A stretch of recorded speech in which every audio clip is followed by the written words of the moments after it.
नमस्कार, welcome to astro console. आजकेर विषय बृश्चिक राशि विशाखा नक्षत्र। गत दुदिन धरे दिएछिलाम अनुराधा और ज्येष्ठा। यदि এই ভিডিওগুলো দেখতে চাও তাহলে আমার চ্যানেলের ভিডিও লিস্টে যাবে, ওখানে গিয়ে সব পেয়ে যাবে বাকি ভিডিওগুলো দেখার জন্য এই উপায়। আর যদি আজকের ভিডিও দেখতে চাও তাহলে অবশ্যই শেষ পর্যন্ত শুনতে হবে, অবশ্যই ভালো লাগবে, এটা আমি আশা করি, বিশ্বাস করি। এই বিশ্বাস আর আশা নিয়ে ভিডিওটা শুরু করছি। নতুন যদি কেউ কখনো এসে থাকো তাহলে অবশ্যই বলবো যে একটু মন দিয়ে শোনো, শোনার পর বোঝো, ভাবো, বিচার করো। যদি ভালো লাগে তাহলে চ্যানেলটা সাবস্ক্রাইব করবে। আবার যদি তার থেকেও বেশি উৎসাহ বোধ করো যে দেখলে ভালো হয়, একটু শেখা যেতে পারে, তাহলে বাকি বৃশ্চিক রাশির ভিডিওগুলো চ্যানেলের প্লেলিস্টে গিয়ে ওখানে ক্লিক করবে, দেখতে পাবে সব। তো যাই হোক, আজকের বিষয় শুরু করি। বৃশ্চিক রাশি আর বিশাখা নক্ষত্রের বর্ষফল 2024 সারা বছর কেমন যাবে এই নক্ষত্রের মানুষদের। এই নক্ষত্রের মানুষদের জন্য আজকে জানুয়ারি থেকে ডিসেম্বর পর্যন্ত যে বিচার বা বর্ষফল হবে সেটা নিয়ে আলোচনা করব ধীরে ধীরে, ধাপে ধাপে। প্রথমে আমি বলবো বৃশ্চিক রাশির যে বিশাখা নক্ষত্র, তার ক্যারেক্টার, তার সঙ্গে তোমাদের ভাগ্য ও জীবনের কি সম্পর্ক, কি তোমাদের জীবনের উদ্দেশ্য বা এই নক্ষত্রের কারকতাগুলো কি, এগুলো বলবো। দায়িত্বটা কি, এই নক্ষত্রে জন্ম নিলে কি কি দায়িত্ব পালন করতে হয়। আমি একটা কথা প্রথমে বলে রাখি, তোমাদের সবার মনে রাখা প্রয়োজন এগুলো। আর আমি এর আগে অনেকবার বলেওছি, আবার বলছি আলোচনাটাকে মনোগ্রাহী করার জন্য। এই জন্যই যে নক্ষত্রে জন্মগ্রহণ করবে সেই নক্ষত্রে চ্যালেঞ্জ পাবে, আর সেই চ্যালেঞ্জটাকে পার করা হচ্ছে তোমাদের জীবনের উদ্দেশ্য। আরেকবার বলে দিই, যে নক্ষত্রে জন্ম নেবে সেই নক্ষত্রে যে কারকতা, সেই কারকতাগুলো তোমাদের জীবনে চ্যালেঞ্জ হয়ে দাঁড়াবে, আর সেই চ্যালেঞ্জগুলোকে পার করা হবে তোমাদের জীবনের উদ্দেশ্য। আর সেই জন্যই আজকে আমি প্রথমেই বলবো যে সেই কারকতাগুলো কী কী, আর কিভাবে সেগুলো পার করতে হবে, কিভাবে পার করা উচিত। তবেই তোমাদের জীবনে যে লক্ষ্য তোমরা নিয়ে এগোচ্ছ সেই লক্ষ্যটাকে সহজে একটু সুন্দর করে পাবে, এই আমার উদ্দেশ্য। তারপরে বর্ষফলটা বলবো, তারপর কিছু রেমেডি বলে দেব, বাস ভিডিও শেষ করে দেবো। ভিডিও বড় হতেও পারে, বলতে বলতে অনেক কিছু মনে পড়ে যায়, বোঝানোর ক্ষেত্রে মনে পড়ে যায়, সেগুলো বলে ফেলি, তখন সময় লাগে। একটু ধৈর্য ধরে শোনো। অনেকে বলে বড় ভিডিও হলে অসুবিধা নেই, তাদের জন্য বলছি তো যে বড় হোক না, শোনো, একটু নতুন কিছু শেখো, জানো, বোঝো, তাহলে দেখো ভালো লাগবে। অনেক কিছু জানার আছে। এক তো বৃশ্চিক রাশিতে তোমাদের জন্ম হয়েছে, এই রহস্যময় রাশি, শক্তিশালী রহস্যময় একটা রাশি। তো এই রাশির রহস্যটাই এতটাই মানে গভীর যে একে ভেদ করাই মুশকিল হয়। তার উপরে আবার বিশাখা নক্ষত্র, রাক্ষসগণ, আবার রাক্ষসগণ, আর ওদিকে ব্যাঘ্রজনী, আর ওদিকে বিপ্রবর্ণ। এর পিছনে অনেক কারণ আছে। বিশাখা নক্ষত্রে চন্দ্র যদি পড়ে, তাহলে জানতে হবে বৃশ্চিক রাশিতে যে বিশাখা থাকবে সেইটা। বৃশ্চিক রাশিতে যদি বিশাখা থাকে তাহলে বিশাখার প্রায় শেষ দিকটা থাকছে, বাকি বেশিরভাগটা, এই নক্ষত্রের বেশিরভাগটা তুলা রাশিতে থাকে। এখন যদি বিশাখার শেষ প্রান্ত, নক্ষত্রের শেষ প্রান্ত কয়েকটা ডিগ্রি, সেখানে চন্দ্র অবস্থান করছে, তাহলে আমার রাশি হবে বৃশ্চিক রাশি। বা বৃশ্চিক রাশি তোমরা জানো কোন জায়গায়, তো সেই জায়গাতে যদি চন্দ্র থাকে, মানে বৃশ্চিক রাশিতে থাকে, তাহলে তোমার বৃশ্চিক রাশি বিশাখা নক্ষত্র।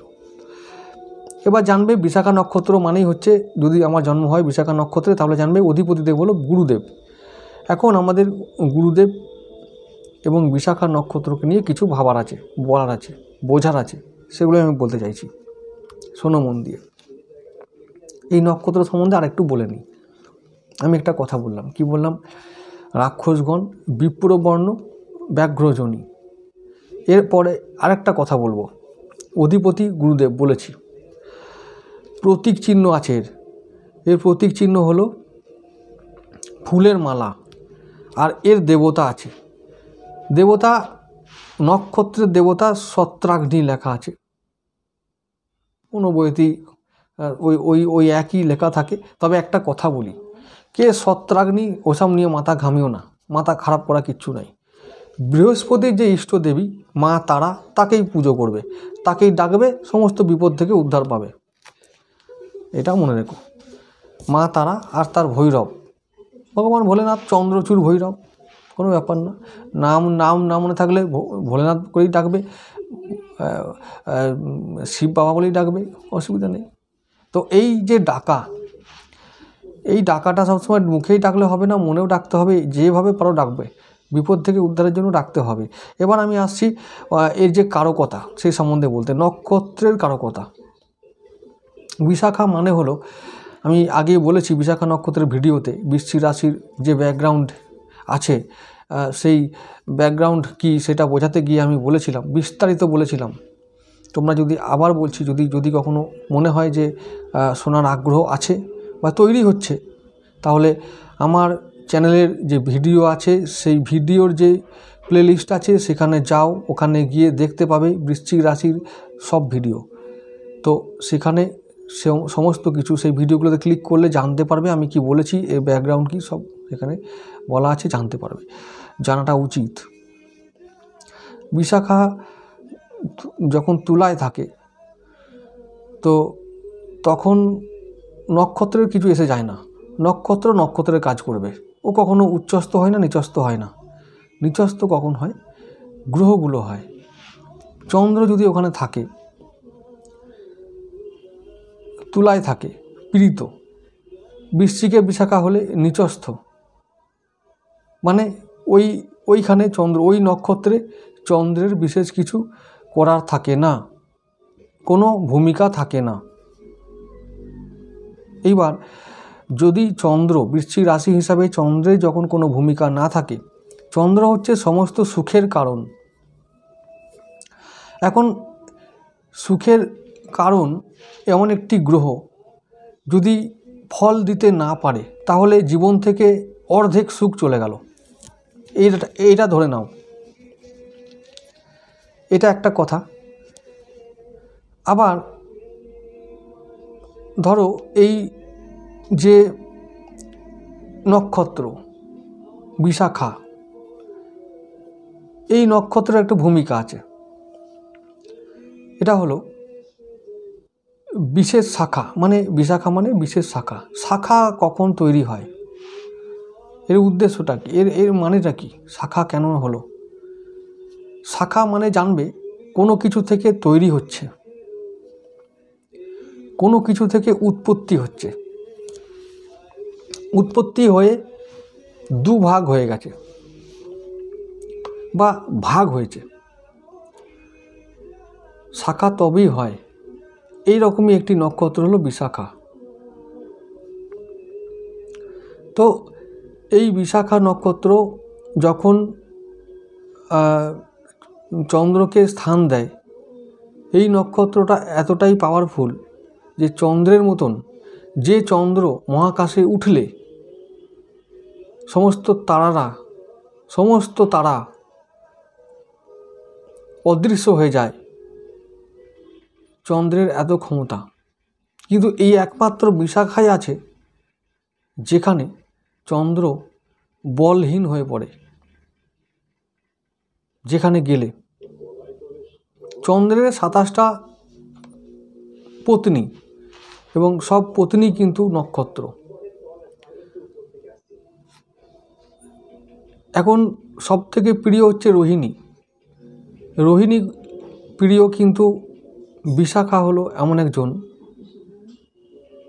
যা ওকে পীড়া দেয়। রোহিণী কিন্তু পীড়া দেয় না, ভালোই বাসে, কিন্তু বিশাখা পীড়া দেয়। এখানে চন্দ্র কষ্ট পায়, তাই বৃশ্চিক রাশি বিশাখা নক্ষত্রের জাতক জাতিকাদের জীবন কষ্টবহুল। কোনো কিছু অর্জন করতে গেলে, কোনো কিছু পেতে গেলে সেটা অর্থ হতে পারে, মান সম্মান হতে পারে, অ্যাচিভমেন্ট হতে পারে, যা কিছু পেতে হয় অনেক লড়াই করে পেতে হয়। রাক্ষসগণ, আমি এই কথাটা আগে বলে নিই, এমনি এমনি এমনি তো রাক্ষসগণ হয়নি। রাক্ষসগণ মানে হলো যাদেরকে অনেক দায়িত্ব পালন করতে হয়, কোনো কিছু রক্ষা করতে হয়, যাদের অনেক দায়িত্ব থাকে, যাদের ওপরে অনেক দায়িত্ব থাকে, সেরকম মানুষজন তারা।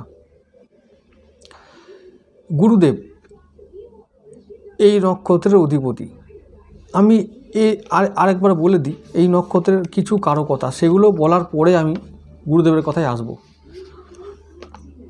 এই নক্ষত্রটাকে অনেকে কার্যসিদ্ধির নক্ষত্র বলে, মানে যে কোনো প্রকার কার্যসিদ্ধি করতে গেলে এই নক্ষত্রই পারে, বা এই নক্ষত্রের যে সমস্ত গ্রহ আছে তারাই একমাত্র কার্যসিদ্ধি করার ক্ষমতা প্রদান করতে পারে। মানে এদের এই নক্ষত্রের জাতক জাতিকারা মনেই করে যে আমরা কোনো কিছু কাজ মানে তাকে কমপ্লিট করার জন্য, ফিনিশ করার জন্যই জন্ম নিয়েছি। কোনো না কোনো সময় জীবনের এটা তাদেরকে ফিল করতে হয়। অনেক রকম কাজ এরা করতে পারে, বিভিন্ন কাজে এক্সপার্ট হয়।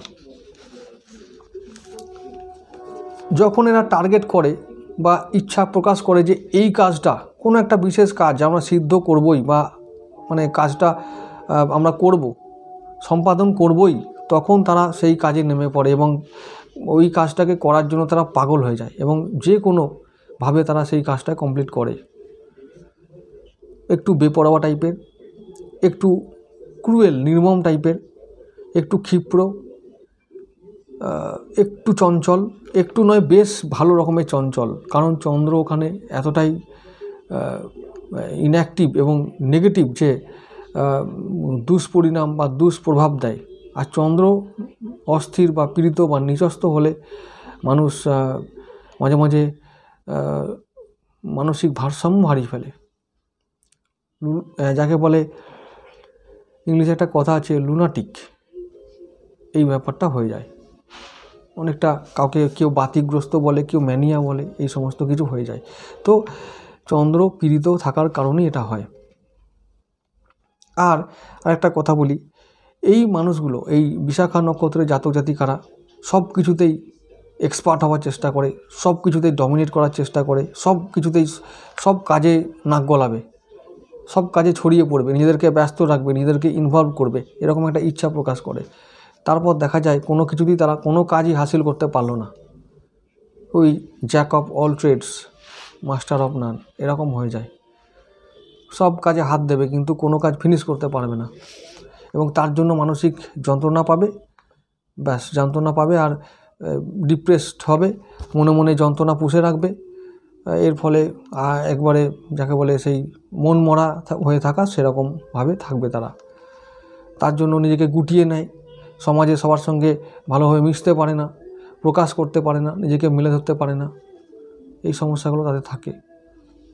নিজের যন্ত্রণার কথা, নিজের সমস্যার কথা সহজে তুলে ধরতে পারে না।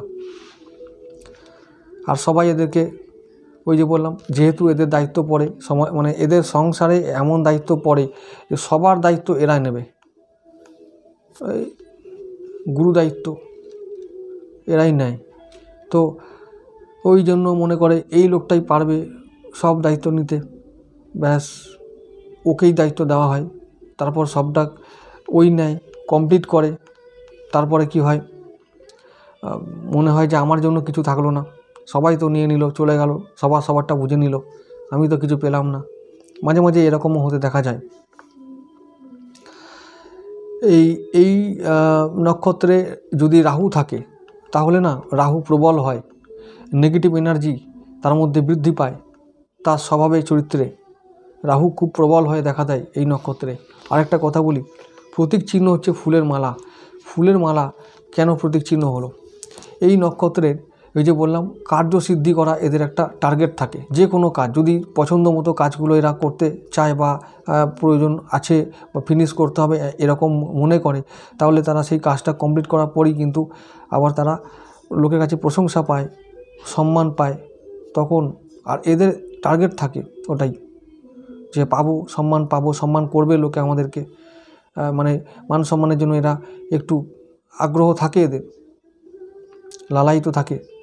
তো এবার ওই কাজটা সিদ্ধি করার পর ওরা ভাবে যে কেউ আমাদেরকে তোয়াজ করুক, খোসামদ্দি করুক, গলায় ফুলের মালা পরাক, এটাই হলো এদের নেচার, এটাই হলো এদের ব্যাপার। তো এই রকম টাইপের নক্ষত্রের কারকতা আছে।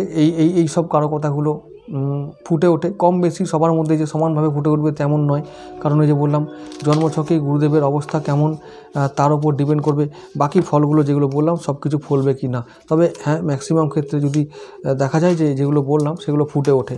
আরেকটা কথা যেটা বলছিলাম যে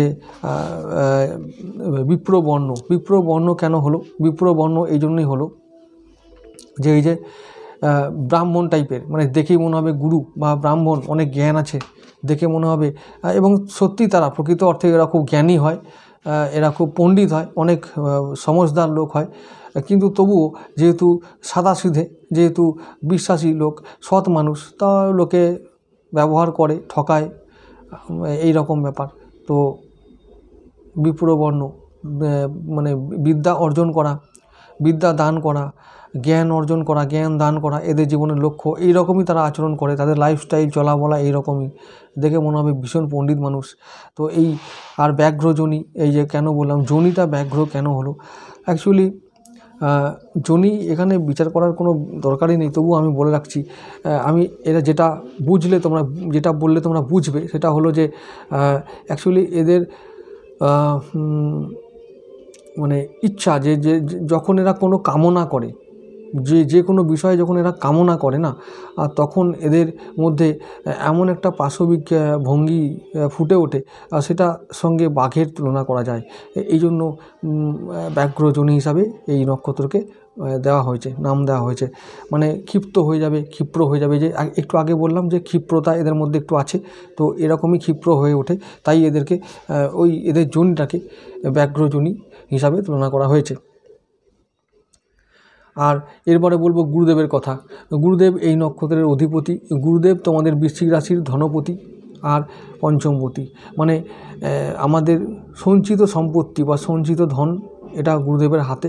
আর পঞ্চমপতি সন্তান, নিজের ভবিষ্যৎ, সন্তানের ভবিষ্যৎ, তার লেখাপড়া, নিজের উচ্চশিক্ষা, নিজের প্রেম, তারপর হচ্ছে যে ভবিষ্যতে ঘটতে থাকা যে কোনো ঘটনা, শুভ অশুভ ঘটনা, এই সমস্ত আমরা পঞ্চম ভাব থেকে বিচার করি।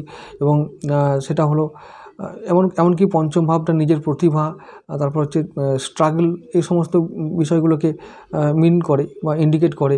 তো এই দুটো ভাবের কারকতা নিয়ে গুরুদেব তোমাদের জন্মছকে বিরাজ করে কোনো না কোনো ভাবে। তো এই যদি বিশাখা নক্ষত্রে চন্দ্র থাকে নিজস্থ, তাহলে কিন্তু গুরুদেবও নেগেটিভ ফল দেয়। তখন সেই ক্ষেত্রে বলা হয় যে পোকরাজ পড়তে, গুরুর প্রতিকার করতে। আর সেই জন্য আমি বলেছি বারবার যে গুরুর জন্য, গুরুকে বল দেওয়ার জন্য কাঁচা হলুদের ব্যবহার, কাঁচা হলুদ খাওয়া খালি পেটে সকালে, এটা খুব দরকার। এবং তাছাড়াও হলুদ পোশাক ব্যবহার করা, হলুদ পোশাক পরা, হলুদ সুতো হাতে বাঁধা, হলুদ টিকা কপালে, গলায় এবং নাভিতে লাগানো, নিয়মিত মানে রোজ যেগুলো করা, এগুলো খুব দরকার। এছাড়াও বিষ্ণু সহস্রনাম জপ করা এবং বিষ্ণু মন্দিরে যাওয়া, বিষ্ণু মন্দিরে পতাকা দেওয়া, এগুলো যদি আমরা রেগুলার করতে থাকি, তাহলে বিশাখা নক্ষত্রের যে নেগেটিভিটি সেগুলো ধীরে ধীরে কমতে থাকে। আরেকটা কথা, গুরুদেব যেহেতু পঞ্চম ধনপতি, তাই পঞ্চমপতিও ধনপতি, তাই ওই জায়গায় সন্তান নিয়ে একটু সমস্যা দেখা দেয় এদের। নিজের প্রতিভা থাকা সত্ত্বেও, যথেষ্ট যোগ্যতা ও প্রতিভা থাকা সত্ত্বেও লোকে এদের প্রতিভার মূল্যায়ন করে না সঠিকভাবে, বা এদের যোগ্যতা অনুযায়ী এদের কর্ম ঠিকভাবে হয় না। তো সঠিকভাবে মানুষ এদেরকে কদর করে না, কিন্তু এরা কদর পাবার যোগ্য। কিন্তু ওই যে এদের ভাগ্য এদের সাথ দেয় না, কারণ ওই যে বললাম ভাগ্যবতী চন্দ্র তো নিচস্থ অবস্থায় থাকে, তাই ভাগ্যের সাথ এরা পায় না। তো এই হলো এদের মোটামুটি একটা জীবন চরিত্র। বাকি সমস্ত কিছু ডিটেলসে বলতে গেলে ভিডিও অনেক বড় হয়ে যাবে, আমি বড় করতে চাই না, কারণ অনেকের বিরক্তি হয়, বিরক্তির কারণ হতে চাই না। আমি আসল কথা বর্ষফল সেটা বলতে চাই, বলে তারপর রেমেডি বলে ভিডিও শেষ করব। তো বর্ষফল যদি বলতে থাকি তাহলে বিশাখার জন্য এবছর বলবো যে খুব ভালো একটা সময় আসছে। এই জন্যই প্রথমত গুরুদেব তোমাদের ষষ্ঠ থেকে সপ্তমভাবে আসছেন এবং যেসব নক্ষত্রগুলোকে পাবেন তিনি তার মিত্র গ্রহের নক্ষত্র, তাই গুরুদেব খুব ভালো অবস্থায় থাকবেন, ভালো ঘরে থাকবেন।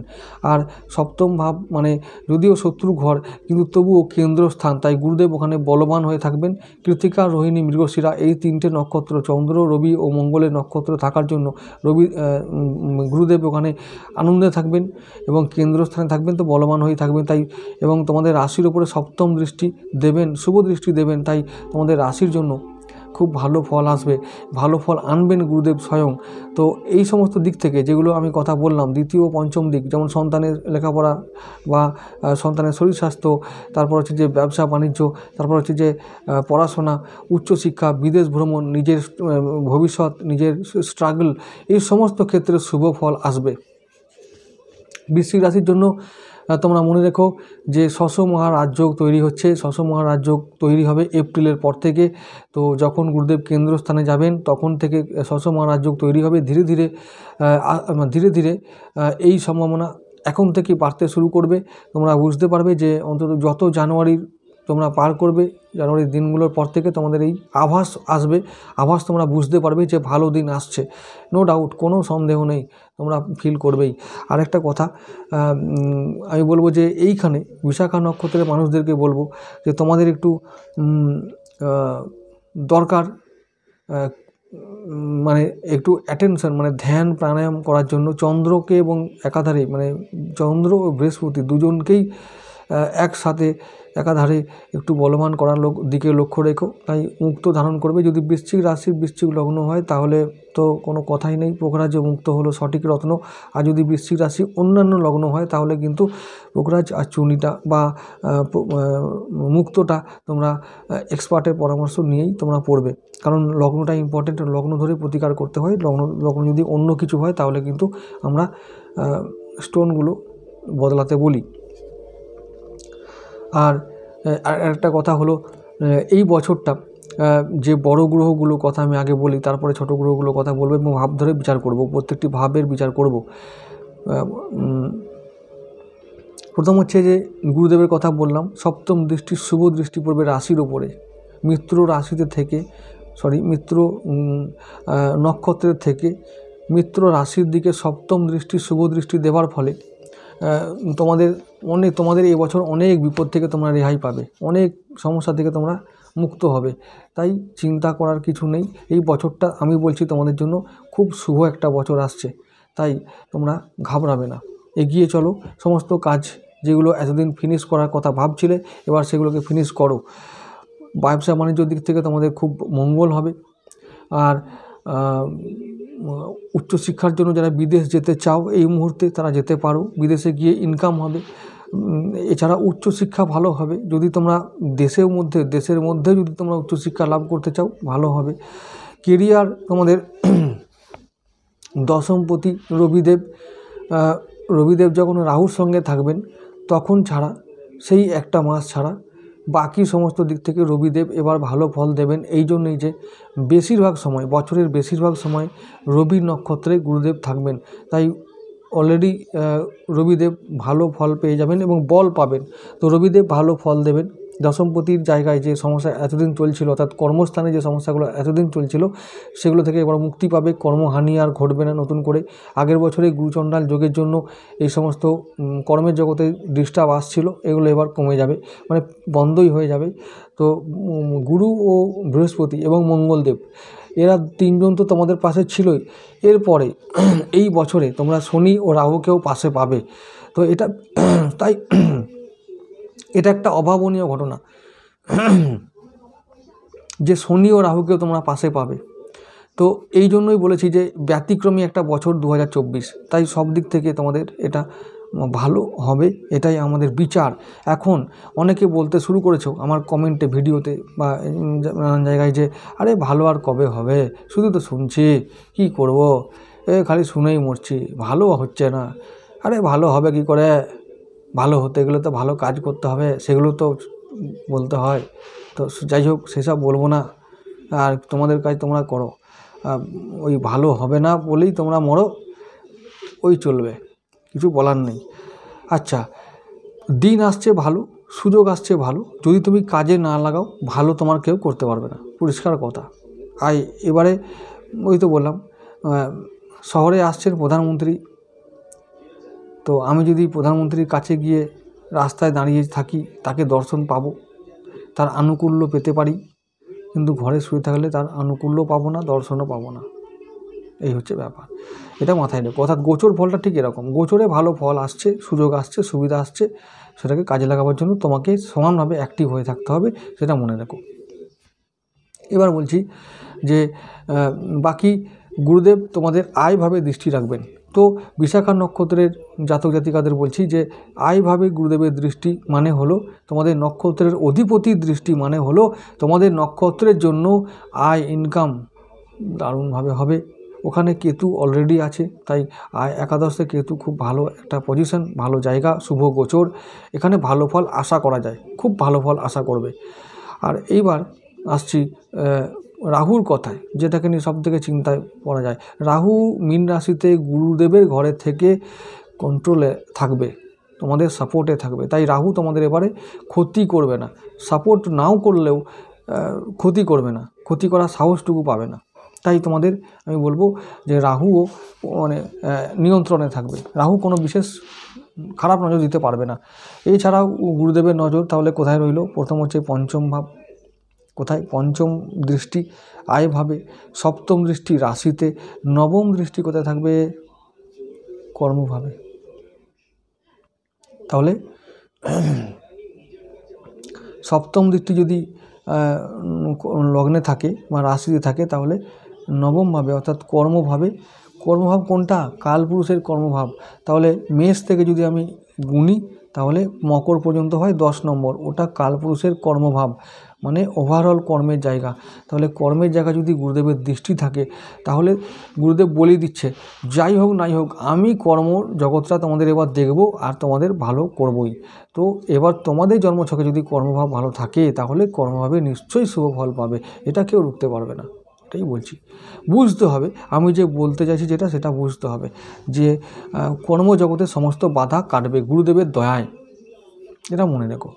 আর তোমাদের কর্মভাবে মানে কর্মভাবে নয়, থার্ড হাউসে, তোমাদের যে থার্ড হাউস মকর রাশি, সেখানে গুরুদেবের দৃষ্টি থাকার জন্য তোমরা নিজের বাহুবলের চেষ্টায়, নিজের যোগ্যতায় ও প্রতিভায় কর্মজগতের সমস্ত বাধা দূর করে সাকসেসফুল হবে, এটাই মনে রেখো।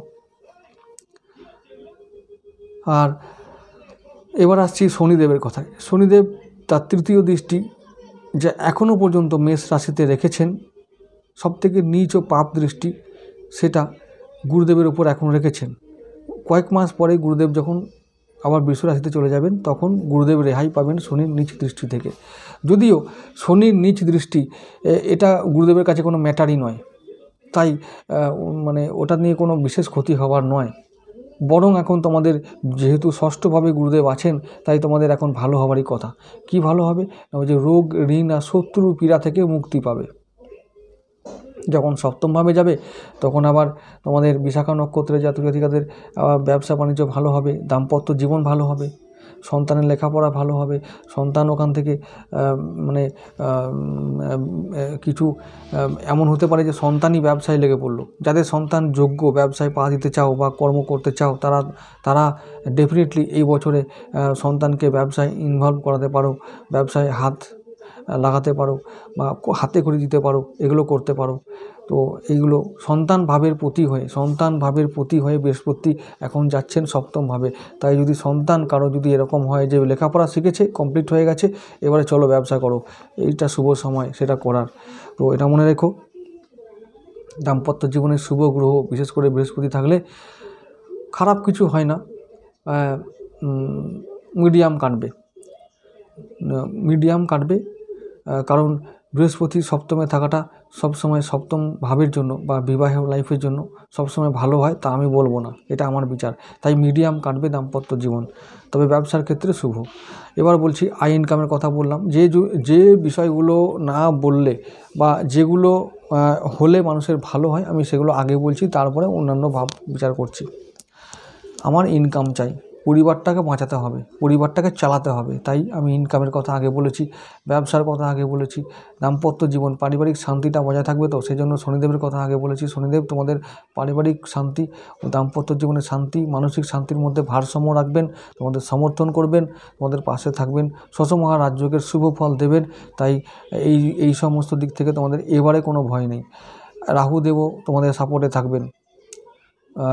এবারে আসছি কেতুর কথায়। আমি আবার বলছি, কেতু একদম শুভ জায়গায় আছেন, ফর্মে আছেন, তো কেতুকে নিয়ে চিন্তা করার কিছু নেই। আর শনির সপ্তম দৃষ্টি তোমাদের কর্মভাবে আছে, তাই তোমরা কর্মে বিশ্বাস করে যাও, ভালো কর্ম, এবং মানে কোনো কাজে গড়িমসি করবে না। শনি কিন্তু গড়িমসি করা পছন্দ করেন না, তিনি কর্মীদের ভালোবাসেন, তিনি কার্মিক একটা গ্রহ, তিনি কর্মীকে এবং কর্মকে ভালোবাসেন, তাই কাজ কিন্তু মন দিয়ে করবে, এটা মাথায় রেখো। এবারে আসছি বিশাখার নক্ষত্রের যে অন্যান্য যে বিষয়গুলো আছে সেগুলোকে বলার জন্য। বৃহস্পতি ওখানে ধনপতি, যেহেতু বৃহস্পতির কথা না বললে বিশাখা নক্ষত্র বলাটাই অর্থহীন, তাই আমি বারবার গুরুদেবের কথা বলছি এবং গুরুদেবের অনুযায়ী ভাব বিচার করে দেওয়ার চেষ্টা করছি। কারণ একটা কথা বলে রাখি, এগুলো শিখিয়ে দিই, বলে দিই, বুঝে নাও তোমরা, তাহলে আমার কথাগুলোর মানে বুঝতে পারবে। ব্যাপারটা হলো, আমরা যে নক্ষত্রে জন্মগ্রহণ করি সেই নক্ষত্রের কিছু কারকতা আছে। সেই নক্ষত্রের কারকতাগুলো হলো আমার কার্যসিদ্ধি করা, আমার কাজ সম্পাদন করা যে কোনো মূল্যে, আমাকে কাজ সিদ্ধি করে লোকের সম্মান পেতে হবে, এইটা আমার জীবনের লক্ষ্য। এবং এইটা আরেকটা কথা হলো, এটা নক্ষত্রের অধিপতি বলছে না শুধু কাজটা করলে হবে না, কাজ সিদ্ধি করতে হবে, তার জন্য তারপরে পালিয়ে গেলে চলবে না। আমি জ্ঞানের কারক, আমি দর্শনের কারক, আধ্যাত্মিকতার কারক, তাই আমাকে পেতে হলে, আমার শুভ ফল পেতে হলে আমার কথাও শুনতে হবে। কি না, ওই যে জ্ঞান অর্জন করো, জ্ঞান বিতরণ করো, দর্শন বা আধ্যাত্মিকতাকে জীবনের অঙ্গ করে নাও এবং তাকে সঙ্গে নিয়ে চলো। দেখবে আমি অহৈতুকী কৃপা করব, মানে অহেতুক কৃপা করব এবং তোমাদের পাশে থাকবো, তোমাদের সমস্ত বিপদ থেকে রক্ষা করব।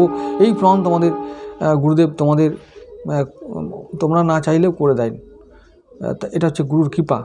তো তাই বলছি, বিশাখা নক্ষত্রের জন্য এই বছরটা লাকি একটা বছর, এই কারণ তোমাদের রাশির কেন্দ্রস্থানে থাকবেন, শুভ স্থানে গুরুদেব থাকবেন, সমস্ত দিক থেকে তোমাদের বাঁচাবেন, আশীর্বাদ করবেন, সমস্ত কাজে সাফল্য আনবেন, সমস্ত কাজে, সেটা বিদ্যা অর্জন হতে পারে, পেশা, চাকরি, কর্ম, বিবাহ, তারপর হচ্ছে যে আয়, ইনকাম, উপার্জন, ধনসঞ্চয়, এমনকি ধনসঞ্চয়ও ভালো হবে। কারণ ওই যে বললাম, ধনপতি যাচ্ছেন সপ্তমভাবে, বৈবাহিক কারণে লাভ হবে, বৈবাহিক কারণে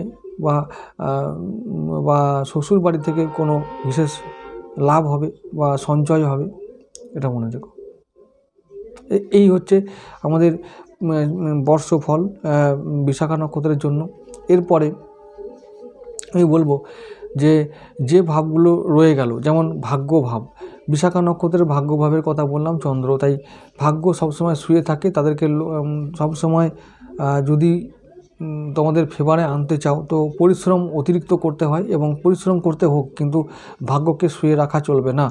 পরিশ্রম করো, যে কোনো কাজ হাতে না, যে কোনো কাজ হোক না কেন, হাতে নিলে সেটাকে ফিনিশ করবার কথা ভাবো, তাহলে দেখবে যে মান সম্মানের কথা তোমরা আশা করো সেগুলো তোমরা পেয়ে যাবে, লোকে দিয়ে দেবে, তোমরা না চাইলেও দিয়ে দেবে। তো বৃশ্চিক রাশির মধ্যে অনেক ক্ষমতা আছে, অলৌকিক ক্ষমতা, রহস্যময় ক্ষমতা আছে বলে আমি নিজে ব্যক্তিগতভাবে মনে করি। তারা চাইলে মানে এই জন্মেই মুক্তি লাভ করতে পারে, এই জন্মে ঈশ্বরের সঙ্গে কানেক্ট করতে পারে, যে কোনো অসাধ্য সাধন করতে পারে। বৃশ্চিক রাশি, বিশাখা নক্ষত্র এইরকমই একটা নক্ষত্র। ও গুরুদেবের নক্ষত্র না, সেই জ্ঞান, তো গুরুই তো জ্ঞান, আর জ্ঞানই তো গুরু। তো জ্ঞান ছাড়া বা গুরু ছাড়া জগৎ অন্ধকার, আর গুরুই তো পারেন সেই অন্ধকারকে দূর করতে। তাই গুরুদেবের নক্ষত্র হওয়ার জন্য তোমাদের কিন্তু জ্ঞান অর্জন করা, এটা মাথায় রাখতে হবে। জ্ঞান বল, জ্ঞান সম্পদ, এটাকে অর্জন করো এবং বিতরণ করো, সমাজ কল্যাণ বা জনকল্যাণের কাজে নিয়োজিত করো। দেখবে ওভারঅল এই বিষয়গুলোকে মনে রেখে যদি তোমরা জীবনে প্রতিটি পদে চলতে পারো, তাহলে দেখবে জীবনে অনেক কিছু পাও না পাও শান্তি পাবে। তো এইটাই লক্ষ্য হওয়া উচিত প্রত্যেকটি মানুষের, যে শান্তি পাওয়াটা দরকার। তো এই বিশাখা নক্ষত্রের আরেকটা বৈশিষ্ট্য আমি বলি, সেটা হলো যে এই নক্ষত্রের মানুষগুলো একটু একটু গম্ভীর হয়, একটু মানে একটু ওজনদার ব্যক্তিত্ব হয়, অনেক বেশি স্টুডিয়াস, অনেক বেশি মানে জানে বেশি, তাদের ভেতরে অনেক জ্ঞান থাকে, তাই তারা একটু গাম্ভীর্য বজায় রেখে চলতে পছন্দ করে। এবং এটা একটা ভালো দিকও বটে, আবার খারাপ দিকও বটে। কারণ বৃশ্চিক রাশি যেহেতু, মনের মধ্যে অনেক পেন থাকে, কষ্ট থাকে, সেগুলোকে যদি তোমরা ওভারকাম এইভাবে হবে যে শেয়ার করার তোমরা একদম পছন্দ করো না, এটাই তোমাদের নেগেটিভিটি। শেয়ার করো আর সবার সঙ্গে ওপেন হও, সব কিছু নিয়ে ওপেন মাইন্ডেড নও তা আমি বলছি না, তোমরা ওপেন মাইন্ডেড, খুব ভালো মনের মানুষ তোমরা, কিন্তু যন্ত্রণার ক্ষেত্রে নয়, তোমাদের কষ্টের ক্ষেত্রে নয়। কষ্ট তোমরা লুকিয়ে রাখতে এক্সপার্ট, এইটা তোমাদের কাছে একটা নেগেটিভিটি। তো এটা তোমরা কম করো, শেয়ার করো, ফ্লাশ আউট করে দাও। যে ইমোশনটা আছে তাকে ফ্লাশ আউট করে দাও। তোমাদের ইমোশন হচ্ছে যে একটা বদ্ধ জলাশয়, এই বদ্ধ জলাশয় রূপে কল্পনা করা হয় তোমাদের ইমোশনটাকে, তোমাদের মধ্যে ইমোশনটাকে। তো এই বদ্ধ জলাশয় যখন জমতে থাকে, একটা জলাশয়ের মধ্যে যখন জল জমতে থাকে, তার মধ্যে শ্যাওলা পড়ে, তার মধ্যে অনেক পোকামাকড় জন্ম নেয় বা অনেক ক্ষতিকর পদার্থ জন্ম নেয়। তাই আমি বলবো যে তোমাদেরকে কী করতে হবে, ইমোশন যা আছে, ব্যাড ইমোশন যেগুলো, সেগুলোকে ফ্লাশ আউট করো, ভুলে যাও, আগে বড়ো মানে এগিয়ে চলো। তো তাহলে দেখবে যে জীবনে তোমাদের যা চাই তোমরা সেগুলো ধীরে ধীরে হলেও পেতে শুরু করছো। সম্মান তোমাদের চাই, সম্মান তোমরা পাবে, তখনই পাবে যখন তোমরা বললাম ব্যাড ইমোশনকে ভুলে গিয়ে নতুন কিছুকে অ্যাকসেপ্ট করে, মানে তোমরা বেশি রক্ষণশীল, মানে নতুন কোনো কিছু তোমরা অ্যাকসেপ্ট সহজে করতে চাও না। সেটা চিন্তাভাবনা হতে পারে, কাজকর্ম হতে পারে, বা যে কোনো নিয়ম বা রীতি রেওয়াজের ক্ষেত্রে হতে পারে। তো নতুনকে অ্যাকসেপ্ট করো, পুরনোকে ফ্লাশ আউট করে বের করে দাও, নতুনকে অ্যাকসেপ্ট করে নতুনভাবে নতুন দিনে নতুন সমাজে চলার চেষ্টা করো, সবার সঙ্গে মানিয়ে চলার চেষ্টা করো। দেখবে জীবনে অনেক শান্তি পাবে, অনেক শক্তি পাবে, সম্মান পাবে, আর জ্ঞান লাভ করতে পারবে, অভিজ্ঞতা লাভ করতে পারবে। সমাজে সবার সঙ্গে মিশে যাও, তোমরা মিশতে পারো না বা এই যে খাপ খাওয়াতে পারো না, এটা তোমাদের সবথেকে বড় নেগেটিভিটি। একা থাকাটা ভালো, অবশ্যই একা থাকো, নির্জন থাকো, তোমাদের বলবো যে নির্জন থাকাটাই তোমাদের বল। নির্জনে থাকো, কিন্তু তারপরেও ওই যে বললাম কিছুটা সময় হলেও তোমরা নিজেদেরকে জনসংযোগ করার কাজে নিয়োগ করো। তোমাদের যে থার্ড হাউস, আগে ভালো করে বুঝিয়ে দিই ব্যাপারগুলো, তাহলে তোমরা বুঝতে পারবে লোকটা ভরভর করে বকে যাচ্ছে, কী বলছি কিছু বুঝতে পারছি না। বৃশ্চিক রাশির থার্ড হাউস কোনটা? মকর রাশি। মকর রাশির জায়গাটা হচ্ছে তোমাদের, আচ্ছা আরেকটা কথা বলি, থার্ড হাউস মানেটা কি? তৃতীয় ভাব মানেটা কি? তৃতীয় ভাব কী দেখায়? তৃতীয় ভাব হলো আশেপাশের লোকজন, পাড়া প্রতিবেশী, ভাই বোন, আত্মীয় স্বজন, পাবলিক লাইফ মানে জনতা, সমাজ, সোসাইটি। আর ওই তৃতীয় ভাবটা কোথায়? মকর রাশি, শনির ঘর। তাহলে শনির ঘর কোন? তাহলে শনি ঘর যদি হয় তাহলে জানতে হবে ওটা কর্মের ঘর, কারণ কালপুরুষের কর্মস্থান দশম ঘর, কর্মের ঘর। আর শনির কর্ম কারা করে? সমাজের সবথেকে অবহেলিত, বঞ্চিত, নিপীড়িত মানুষরাই করে। এরাই হচ্ছে পাবলিক, আসল পাবলিক। এদের হাতেই ক্ষমতা বেশি। শ্রমিক, এই সমস্ত খেটে খাওয়া মানুষগুলো, যারা সমাজের কল্যাণ করে, সেই সমস্ত মানুষরা শনির লোক। এবার তোমাদের ওটা থার্ড হাউস, তার মানে কি? তোমাদের উচিত হবে, তোমাদের উচিতটাই যে ওই মানুষগুলোর সঙ্গে না কমিউনিকেট করো, ওই মানুষগুলোর সঙ্গে নিজেদেরকে জড়িয়ে ফেলো এবং ওদের কাছে থাকো, ওদের উপকার করো, ওদের সেবা করো। তাহলে দেখবে যে ধীরে ধীরে তোমাদের মনের যন্ত্রণা, ডিপ্রেশন, হতাশা, এগুলো থেকে তোমরা রেহাই পাবে, এগুলো কাটবে।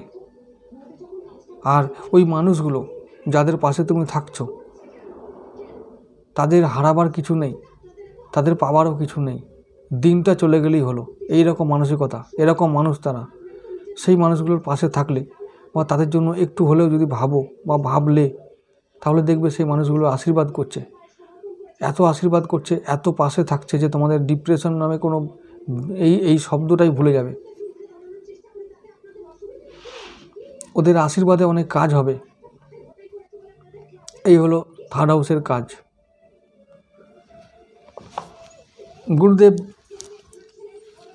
প্রথম যে ব্যাপারটা মানে এই যে বিশাখা নক্ষত্রের কথা বলছি, বিশাখা নক্ষত্রের আরও অনেক গুণ আছে বা অনেক বৈশিষ্ট্য আছে, সবগুলো বলতে গেলে অনেক বড় ভিডিও হয়ে যাবে, আবার তোমরা বিরক্ত হবে। তাই আমি বারবার বলছি যে ভিডিও বড় করতে চাই না, বিষয়গুলো আরও অনেক বলার আছে, বোঝানোর আছে, চাইও কিছু বলতে, কিন্তু ওই যে বললাম সময় বড় অল্প, এবং সময়টাকে সঠিকভাবে না কাজে লাগালে তোমরাই বলবে ভিডিও বড় হয়ে গেল, দূর দেখবো না, চলো এবার অনেক হয়েছে।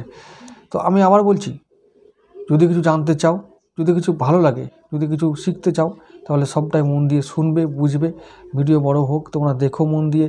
আবার বলছি যে একদিনে না পারো 3 দিনে দেখবে, কিন্তু দেখো ভিডিওগুলো, দেখবে বিষয়গুলো, শুনবে, বুঝবে, তারপর তোমরা বিচার করবে যে সঠিক বললাম কি না। আগে থেকে ওপরে ভেবে বা ওপরে শুনে কিছু বিচার করবে না। বারবার বলছি, এই আমি যা বলতে চাই, যা নিয়ে আলোচনা করতে চাই, সেগুলোর পিছনে গভীর মানে থাকে, এটা আমি বিশ্বাস করি, এটা আমি বলতে চাই তোমাদের। বিশাখা নক্ষত্রের যে অধিপতি গুরুদেবের কথা বলছি, এই গুরুদেবের সমস্ত কারকতা তোমাদের জীবনে স্বভাবে চরিত্রে ফুটে উঠবে। আর আবার আরেকটা কথা বলি, তাই তোমাদের মধ্যে তোমাদের চরিত্র হবে গম্ভীর, গাম্ভীর্যে ভরা, একটা ব্যক্তিত্ব সম্পন্ন তোমরা মানুষ হয়ে উঠবে।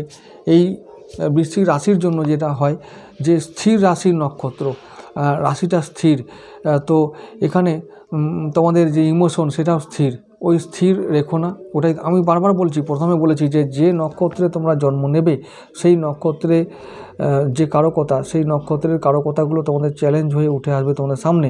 তো সেই চ্যালেঞ্জগুলোকে পার করেই তোমরা কিন্তু পরবর্তী যে মিশন, যা কিছু হতে পারে, সেটাকে তোমরা সেই পরবর্তী মিশনের জন্য নিজেকে প্রস্তুত করতে পারবে, এবং সেই মিশনের জন্য তোমাদেরকে এলিজিবল বলে মনে করা হবে।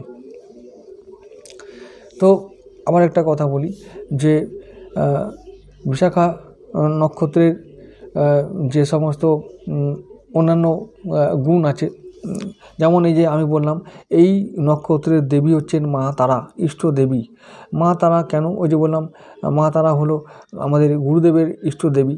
মা তারা 10 মহাবিদ্যার একটি দেবী, তোমরা জানো। দ্বিতীয় মহাবিদ্যা কালী মায়েরই সবই অংশ। তাই মা তারা, তাকে ইচ্ছাময়ী বলা হয়, তিনি তো সমস্ত ইচ্ছা পূরণ করেন। আর জ্ঞান হলো এমন একটা বস্তু যা থাকলে মানুষ সমস্ত ইচ্ছাকে পূরণ করতে পারেন, তাই মা তারাকে জ্ঞানের দেবী বলা হয়। তো মা তারার পুজো করবে, স্তব পাঠ করবে, মা তারার কবচ পাঠ বা মা তারার বীজ মন্ত্র, মা তারার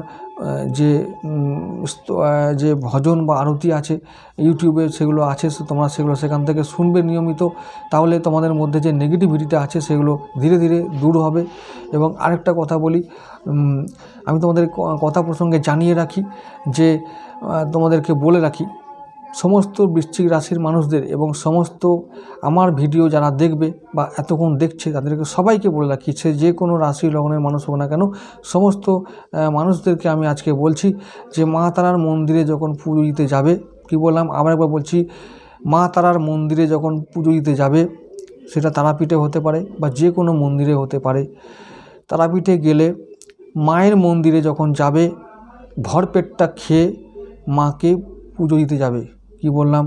ভরপেটটা খেয়ে মাকে পুজো দিতে যাবে, না খেয়ে ঘুষ দিয়ে আর অতি ভক্তি নিয়ে গেলে মা তোমাদের পুজো গ্রহণ করেন না, করবেন না। এটা বলে রাখলাম। মানা না মানা তোমাদের ব্যাপার, বাকিটা তোমাদের হাতে ছেড়ে দিলাম।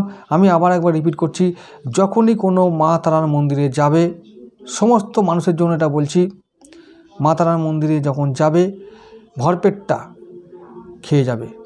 এমনকি যদি মাংস গ্রহণ করতে ইচ্ছে হয়, তবে অবশ্যই মুরগির মাংস নয়, চিকেন নয়, মাংস ভক্ষণ করতে পারো। তবে আবার বলছি যে পাঁঠার মাংস হলে ভালো। আবার বলছি যে যদি মাংস বর্জন করে যদি মাছ খাও, সেটা শুভ হবে। মাছ খাও, ডিম নয় আবার তাই বলে আবল তাবল খাওয়া নয়, খেয়ে যাবে, খালি পেটে যাবে না।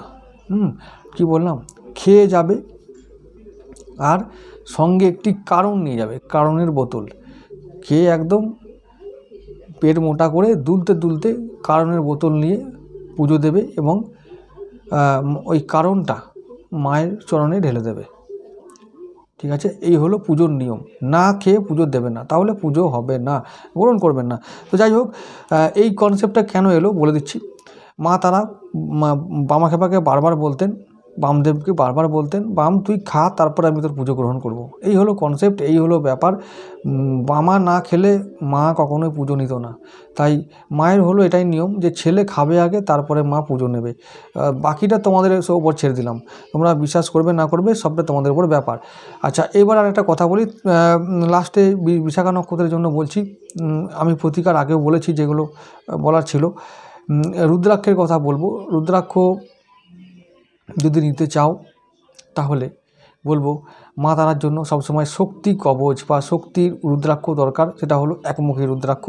তোমরা রুদ্রাক্ষ একমুখী ধারণ করো, তাহলে দেখবে অবশ্যই ভিতর থেকে কি একটা এনার্জি ফিল করতে পারবে। অরিজিনাল রুদ্রাক্ষ হওয়া চাই।